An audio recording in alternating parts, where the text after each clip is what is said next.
Assalamualaikum warahmatullahi wabarakatuh. Rahayu Rahayu Sagung dumadi. Saat pertumpahan darah dapat dihindari, saat situasi semakin memanas dan pertempuran akan segera terjadi, datanglah utusan dari Sunan Giri menyampaikan surat dari Sunan Giri. Utusan itu membacakan isi surat tersebut. Baik Panembahan Senopati maupun Pangeran Surabaya mendengarkan dengan seksama. Isi surat tersebut adalah, melalui surat ini saya Kanjeng Sunan Giri memerintahkan kepada anak-anakku Panembahan Senopati di Mataram dan Pangeran Surabaya, keinginan kalian mau berperang saya tidak mengizinkan, sebab akan mengakibatkan banyak kematian, membawa kesengsaraan bagi rakyat kecil.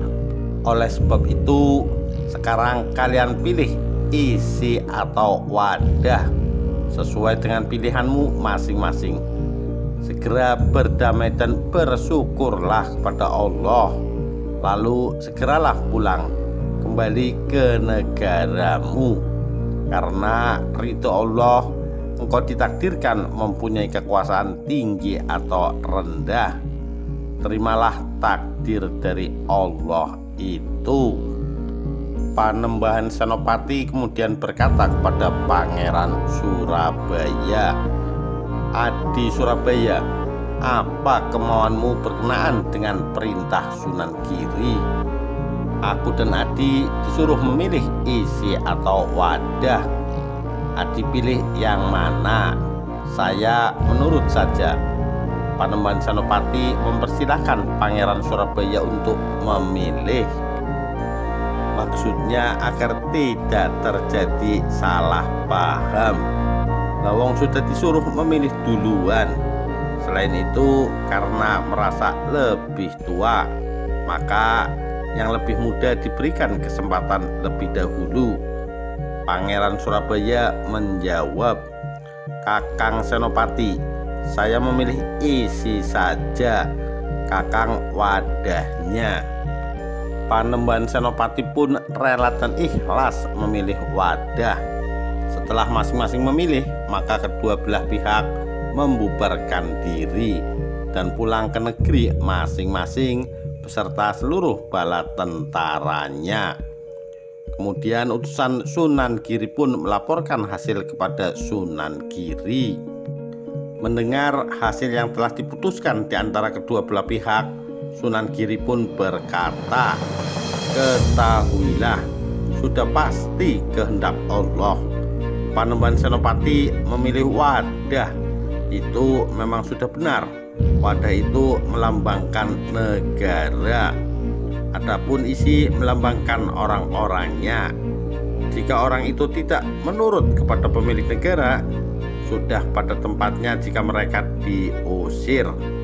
Ramalannya tentang Panembahan Senopati makin menjadi kenyataan. Setelah pasca pemilihan wadah atau isi, jelas sekali Panembahan Senopati pemilik wadah, dan kekuasaan Mataram pun mulai berkembang. Pertama adalah Blora. Disampaikan surat dari Panembahan Senopati. Jika tidak mau takluk, maka terpaksa akan digempur. Bupati Blora pun akhirnya takluk kepada Mataram, mengingat daerah sekitarnya sudah takluk kepada Mataram. Setelah Blora, maka giliran Madiun. Namun Madiun berkeras tidak akan takluk, bahkan menjalin aliansi dengan Bangwetan. Panembahan Senopati sangat menghormati Bupati Madiun. Lawang putri Bupati Madiun, Retno Jumilah, begitu menarik perhatiannya. Malah ia ingin mempersunting sebagai istri. Oleh sebab itu, ia ingin sekali tidak menggunakan kekerasan. Namun ternyata Madiun bersekutu dengan Bangwetan. Demikianlah pada akhirnya pertumpahan darah bisa dihindarkan. Sekian, terima kasih. Wassalamualaikum warahmatullahi wabarakatuh. Rahayu, Rahayu Sagung Dumadi.